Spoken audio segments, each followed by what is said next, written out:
Did you know that your expertise is your most valuable asset, but you may not be presenting it as a premium product?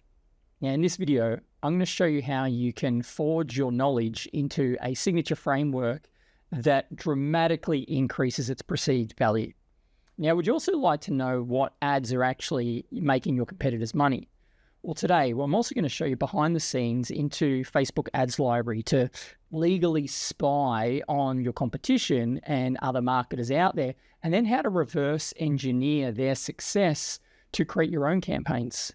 So welcome back to the Hypnosis Biz Funnel Build Challenge, where I'm actually building a 6-figure hypnosis business from the ground up in 30 days in public. Now, I'm Shane Fozzard.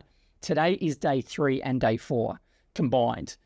Day 3 got away on me and I haven't created the video, so I'm putting it all together to show you that, this is real. And what I'm going to do is help you take your raw content and then produce it into a high value, unique signature framework, and then also building a financial roadmap for your entire business, and then starting to get some idea as to how you can gain more awareness and get more leads coming into your business. Now, we're not going to launch ads today, but what we are going to do is I'm going to show you how you can, again, spy on other ads out there, and using AI and using some prompts I'm going to share with you to create your own campaigns much faster and at least get some ideas happening as well. Because again, we're not talking about launching them today. You're not going to be, having to find money for an ad campaign. You're just going to start creating some ideas and some creatives. As you'll see that, when you start to create content in a visual medium, you start to take it in much faster and easier. And so get ready for that. Okay, so let's talk about day 3, and I'm actually going to change it. It's actually day 3 and day 4, just to make sure it's very realistic for you. So let's go through it. What we did is we finished off day 2 by creating a master knowledge file. So what we did is we kind of put all of our information together. We were sort of improving it and upscaling it and bringing it all together. And so what we've done here is we should be finished with that part. So we've got a master file that we're then going to use. Now, when I looked at it, even after day 2, I was like, I can make this better. And day 2, one of the main messages was pay the price of admission. So I wanted to pay the price of admission again. Because I didn't want to just move forward with a mediocre knowledge file or details. So what I did is I used the Digital Brain Creator. Now, there's a link here. So if you join the founders group, you get access to this digital whiteboard where you'll be able to access the links and you can zoom in, zoom out. All the days are listed on here. So if you're following along for free, I'll just include the links so you can get access to this. You won't get access to the digital whiteboard, but you'll still be able to access this Digital Brain Creator. So this is what I did, is I uploaded the master file, which was called the curriculum synthesis file. And I said, so I opened up the Digital Brain Creator on 5.2 in Chat GPT. I said, review this file and provide me with a digital brain based on its context. The custom GPT already knows the instructions behind it, so I didn't really need to prompt engineer too much here. And so it did that, and it gave me this output. And so I then pulled that out and saved that as a knowledge file. Now I'll show you what I did here. This is my Google Drive. So it gave me this Digital Brain knowledge file. That was the file it gave me. So I started off here. This is the one I created on day 2, and I put it through the Digital Brain Creator, and it just summarized it for me. I'll open it up. So just summarize. Now, you might think it looks a little bit ugly. If you don't like, this is called markdown language. If you don't like markdown language, well, you can actually change it quite easily. I'll just get rid of that.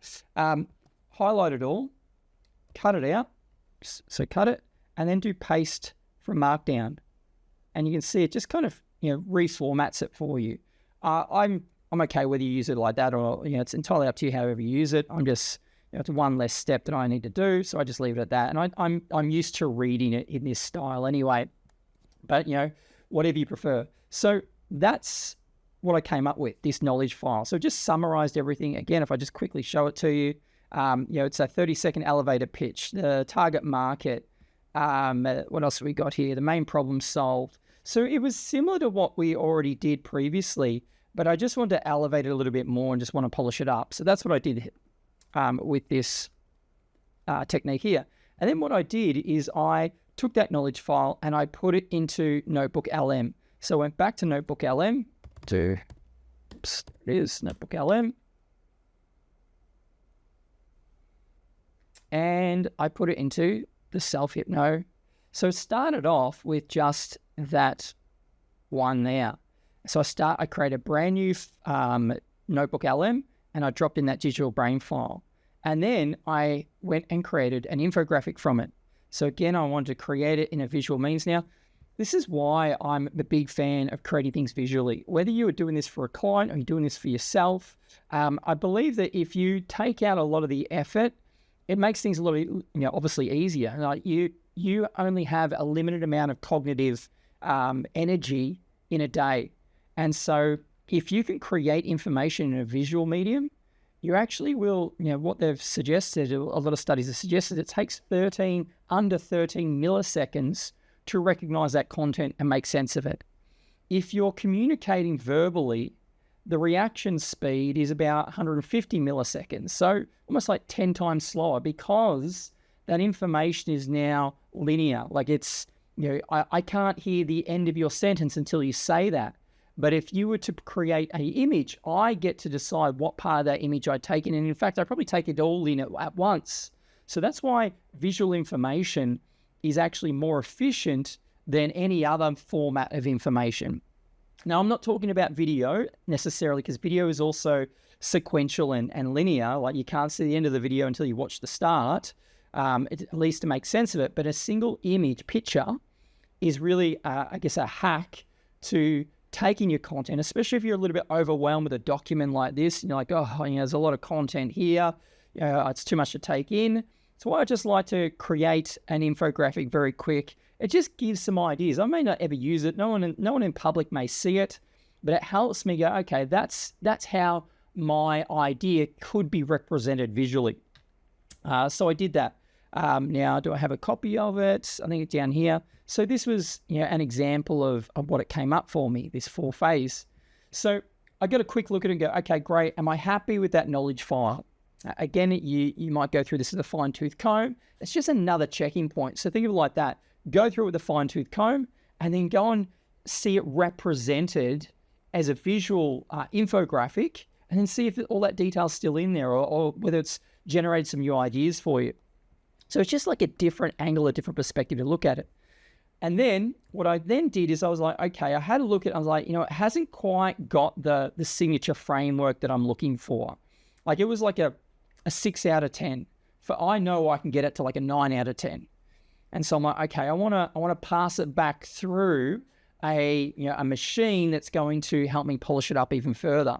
So then what I did is I used the Big Idea Signature Framework custom AI tool. And so all I did is I took that knowledge file from here and I passed it back into ChatGPT. So you can see it's my digital brain knowledge file. It is digital brain knowledge file, that one there.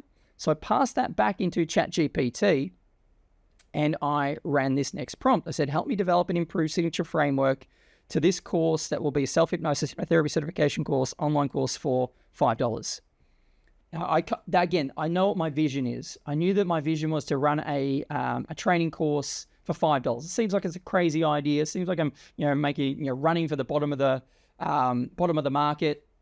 But again, there's a strategy here, as you'll see. And then I said, okay. It then responded back to me by saying, yeah, but we've already got this HELL framework. Do you want to keep that or do you want to override it? And I said, look, I'm unsure right now whether I want to keep it or not, but suggest some others for me that, I want to clarify that the main learning outcomes and the order of these outcomes. Because I felt like when it gave it to me, it got a little bit out of order. I was like, that shouldn't go first. That should go there. And so I had, again, that's my expertise, is knowing that AI got a little bit wrong. It had the right ingredients. It was just mixed together in the wrong order.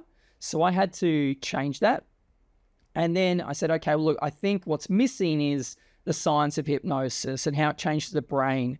And I think that's essential to helping newcomers to the idea of hypnosis to understand why it's credible and why it's effective. And so AI had overlooked that part of it. So I'm like, hey, you need to put that back in. I know, again, based on my expertise and my background, that that's really important to bring into it.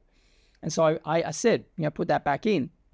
Then, a few others, I'm like, okay, look, you can't discuss this before that. And so I said, discussing the practitioner mindset formula before getting into the tipsy suggestions would be useful as it acts like a set of pre-frames. So I knew that, look, you could probably get away with it doing it in this order, but my expertise and based on the journey I want to take my students on, this is how I want to do it. So again, I told AI to do this, as you can see. And then I said, okay, now I want to develop an overall framework for the setup, which is preparing the mindset, then the system, which is the self-hypnosis process, the induction, the application, the daily habit, then the practitioner training, which is, how to then share that wisdom with others. So how to perform on another person. And then finally, what next? So, how do you, there's more than I can teach someone in a day. I mean, it's just really it's kindergarten level. It's like, well, let's get you past kindergarten level and then just know what else is out there. So that's like that next step. So I just got really clear again in terms of telling AI, hey, this is what I want you to do. I want you to bring all these pieces into it.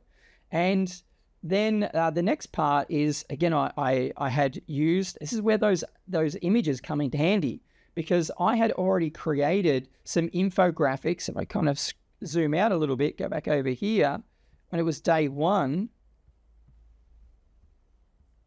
I had created these infographics over here for some of my hypnosis assets that I already had. So this is where there's value to doing this. So I pulled some of these where it was relevant back in. I'll zoom out, just make sure we're going to the right spot. And I pasted them in here. So I said, hey, look, I'm bringing these other ones in. Stage 3 would need to cover, again, AI overlooked this, it missed it, it skipped it. I was trying to get it to ask to do a lot. And so it has limited memory. As amazing as AI is, it's not perfect. It's far from being perfect. I think it's a long way away from taking over the world. And so I was like, okay, you've missed this and you've missed this. And by the way, I forgot to tell you about this. So that's where I've brought some of this added content in. I said, hey, well, stage 3 needs to cover 3 stages of hypnotherapy, the 8 steps, hypnosis methodology, the 6 emotional needs framework. So knowing this and ignoring the give framework, because it just said, hey, I'm going to get, here's a different framework. I'm like, I don't like that. Ignore that. And can you develop 3 new frameworks for me to consider for stage 3 instead? Remembering that it can't just be created in isolation. It needs to be a continuity of stage 1, stage 2 into then stage 3. And so it did that. And it gave me pretty much these, stages. Now, I won't go into, too much detail there because, it's not going to be overly relevant to you. I think what's going to be helpful is seeing the methodology and the workflow here. So it put all that together. And so I pulled out each section. Now, I didn't put it into a document just yet, but I did eventually. But this is my quick way of going, I want to see it all together. As you could appreciate, if I put all of this into a document, again, a document is very linear. Like, how do I see if this was, stage 1 here? And I think I've actually got it. Let's do the 5. Was that it? No, it's probably the framework. That's right.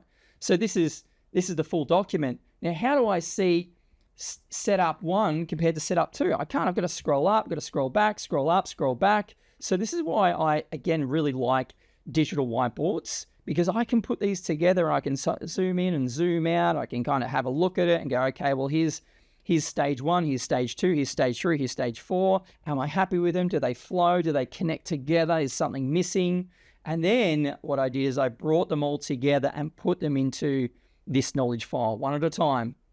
Here's setup 1. Does it? What's it finished with? It finishes with the optional wrap statement. And if you go have a look here, what does this say over here? The optional wrap statement. So it's just a copy and paste, but it was now combining it all together to create this knowledge file, this digital brain for the framework. So now at this point, I'm like, I'm really happy with that framework. I feel like it's congruent. It represents me. Yes, I've used AI to help do a bit of the heavy lifting, but I've shaped it and massaged it. And it's like, making making a pottery vase, without a pottery wheel.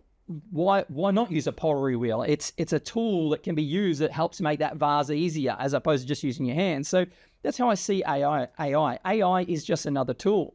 You might as well use the technology, again, making sure it's authentic for what you're creating, making sure you can grow it with it and shaping it every step of the way. But there's some of that heavy lifting you don't need to do.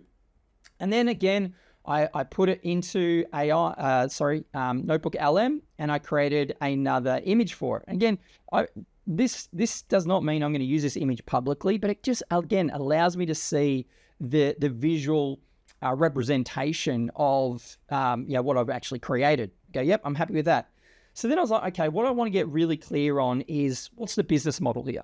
I mean, it's one thing to kind of, lick your finger and go, yeah, I think I'm going to offer something for, $47 and hope that I make a six-figure income from that. What I have built is a value ladder creator. Now, we already did a little bit of that yesterday, but again, I want to shape it even more. I want to polish it up. It's like day one, we start with a lump of coal. Day two, we found the diamond in that coal, but it's not polished up yet. It's just, if you've ever seen a raw diamond, it doesn't look like the sort of diamonds you buy in a jeweler.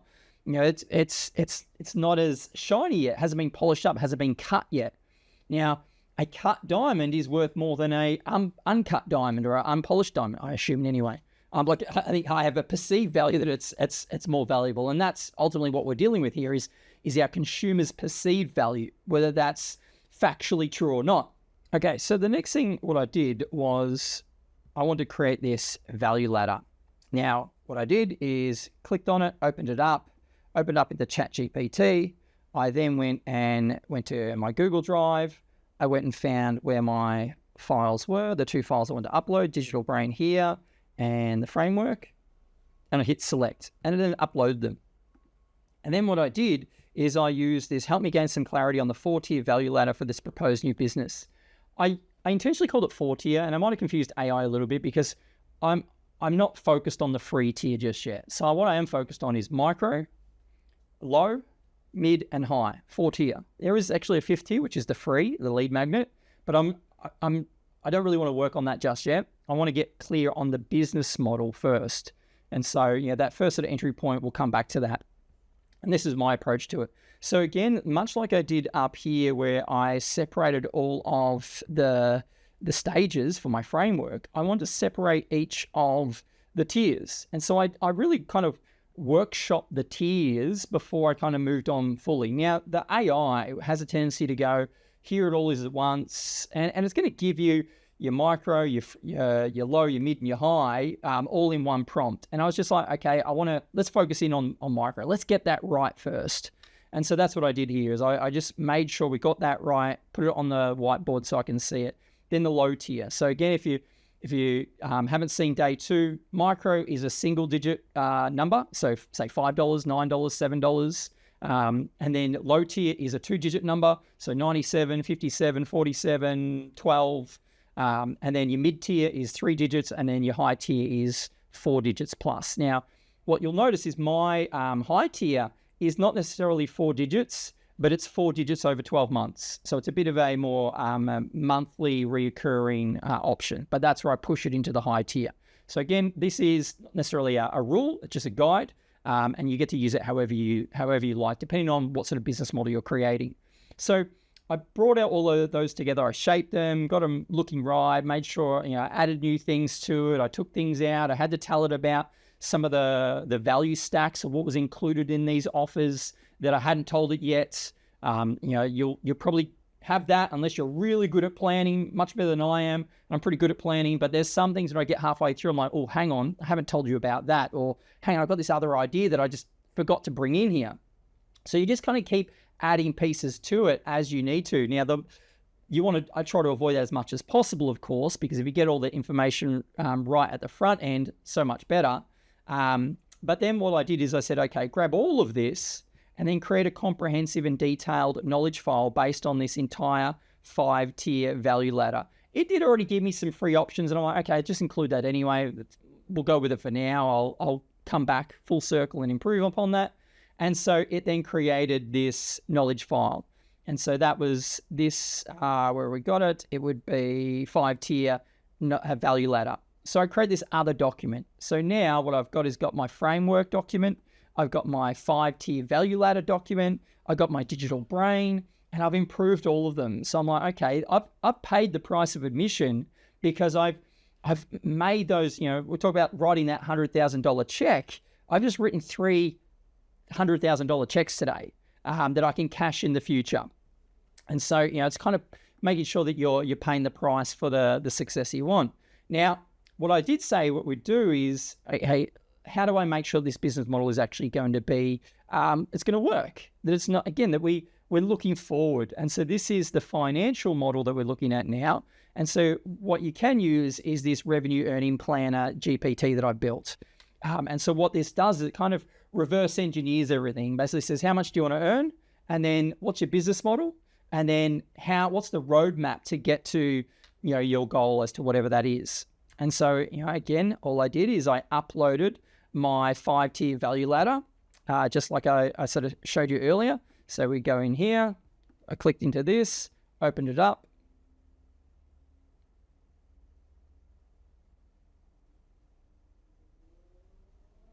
If it's going to load for me. A little bit slow for some reason. It's going to work. Is it going to load? There we go. We'll just change it to 5. And then all I did was go to Google Drive. Again, my business model is kind of what I'm after here. The value ladder is what I'm wanting to bring in. So I click on this one, hit select, wait for it to load up. And then I used this prompt. I said, help me develop a revenue plan and business model using the tiered business model and these assumptions. Again, I could probably have been better in my prompt engineering there. The initial ad budget to start off is going to be $1,000. And then it's going to be $10 per lead. So if I'm going to spend $1,000 in ads, $10 a lead, that means I'm going to get 100 leads. So I know historically, having run some ads, again, there are people that, you could get a lead for $90, but if you're selling a $10,000 product, who cares? So it just depends. Like I can't afford to get a lead for $30 if I'm selling a $5 offer. It's looking at, again, the business model, that you don't go into this not being aware that you at least have a forecast as to what you're expecting to happen and what your assumptions are in order to make sure that you're making the best decision here. So this is me declaring those assumptions. I assume I'm going to be able to get the ads to work to a point where I'm going to get $10 a lead. My micro conversion, so the $5 offer, I'm going to suggest it's going to convert at 20%. So 1 in 5 people that click on the ad and go to the landing page are going to buy the $5. So 4 out of 5 are going to go, nah, not for me. So you can now understand that, most people will say no. Most people will say no. So just be clear on that. Most people will say no to it and go, okay, well, one in 5 will say yes. 1 in 5 will spend $5.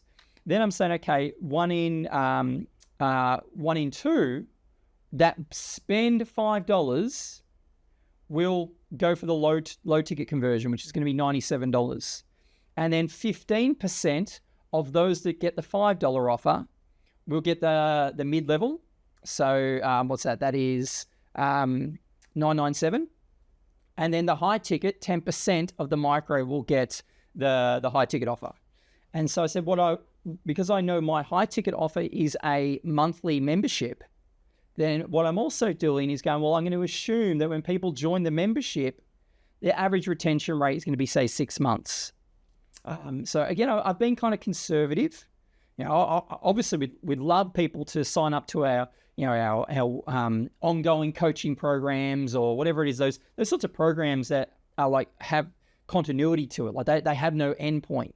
We'd love people to be in our programs getting value from us for years, right? But I also want to be conservative here. I want to make sure that this business model can stand on its own 2 legs, that I'm not kind of seeing things better than they are, but I'm also not seeing things worse than they are. And I'm declaring what my assumptions are. And then also saying that the micro funnel, when people come in through that micro funnel, they'll be given an opportunity to have a bump offer. So there'll be like a $16 bump up offer. And then I'm going to assume that 20% of those that get the $5 offer will take the bump up offer. And then there was another offer that I put into it as well. And I was just saying, round up the numbers to the nearest whole numbers. And so what that did for me is it gave me this financial model that I can now go, okay, great. Now, do I agree with that? And it helped me understand, wow, okay, that's what I'm going to be able to create if these assumptions stay true. Now, I want to show you what I created from this. And what I also did, now AI didn't create this. I had to go and create this, but AI gave me some of the information here. So this is the financial model, and I'll include this as a template that you can fill in yourself. Now, what I have here is what's my ad spend? How many leads is that going to generate based on cost per lead, CPL? What's the cost per lead? $10 a lead. You can change these. You can fill them in yourself if you've got different assumptions you want to play with. Then I have the micro offer. I have a bump offer. I have an OTO one, so a one-time offer number one, and a one-time offer number two. Now, what I might do is kind of group them, because that ends up being one full funnel. So when people pay $5 here, they're going to get offered a $16 offer, then a $47 offer, then a $67 offer.